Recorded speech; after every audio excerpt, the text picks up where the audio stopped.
నేరుగా Google Pay, PhonePe, పేటీఎంలో కరెంటు బిల్లు కట్టొద్దట. దక్షిణ డిస్కమ్ సిఎండి వెల్లడి. అధికారికంగా అధికారులు చెప్తున్నారు, గవర్నమెంట్ చెప్తున్నది, డిస్కమ్లు చెప్తున్నాయి. ఏమని? ఫోన్పేలో కానీ, గూగుల్ పేలో కానీ, పేటీఎంలో కానీ మీరు దయచేసి బిల్లులు కట్టొద్దు అని చెప్తున్నారు. దయచేసి గుర్తుంచుకోండి, ఎందుకంటే చాలా ఈజీ అయిపోద్ది ప్రాసెస్ కూడా. బిల్లు ఆడ జనరేట్ కాగానే టక్మని మీకు నోటిఫికేషన్ వస్తుంది, మీరు దాన్ని ప్రెస్ చేసి వెంటనే బిల్లు కట్టేస్తారే, అయిపోతుంది కదా అని చెప్పి.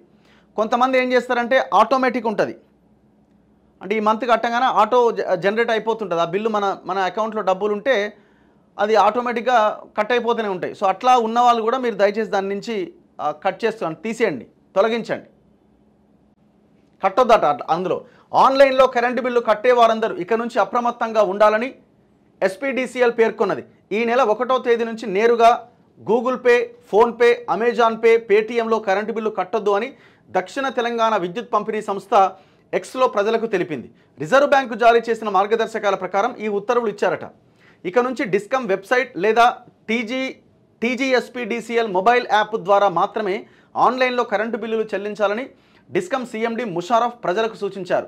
అయితే వీటిలో కనుక జీపే, ఫోన్పే, పేటీఎం వంటి వాటి ద్వారా చెల్లించే ఆప్షన్ ఉంటే ఇక్కడ నుంచి మాత్రమే వాటిని ఉపయోగించుకోవచ్చట.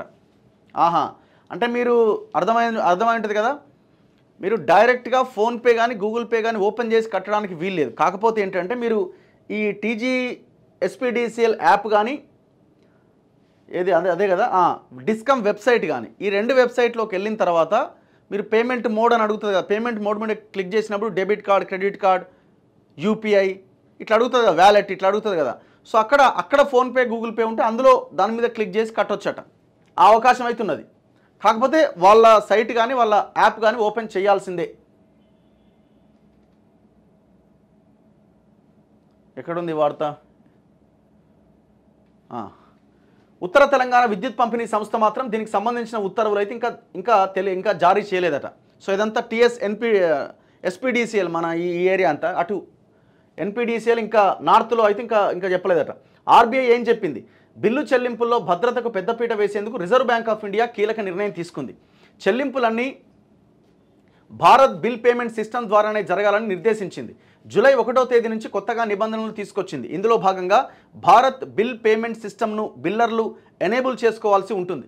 ప్రైవేట్ బ్యాంకులకు సంబంధించి HDFC, ICICI bank, axis bank వంటి ప్రధాన బ్యాంకులు ఈ పేమెంట్ సిస్టమ్ను యాక్టివేట్ చేసుకోలే. దీంతో ఫోన్పే, క్రెడ్ వంటి కంపెనీలు కస్టమర్ల క్రెడిట్ కార్డుల బిల్లులను ప్రాసెస్ చేయలేవు. దీనివల్ల ఆయా యాప్లలో క్రెడిట్ కార్డు బిల్లుల చెల్లింపు వీలు పడదు. ఇప్పుడు విద్యుత్ బిల్లుల చెల్లింపుల విషయంలో కూడా ఇదే జరిగిందట. సో కొంత జాగ్రత్తగా ఉండండి. చలో నెక్స్ట్ మిగతా వార్తల్లో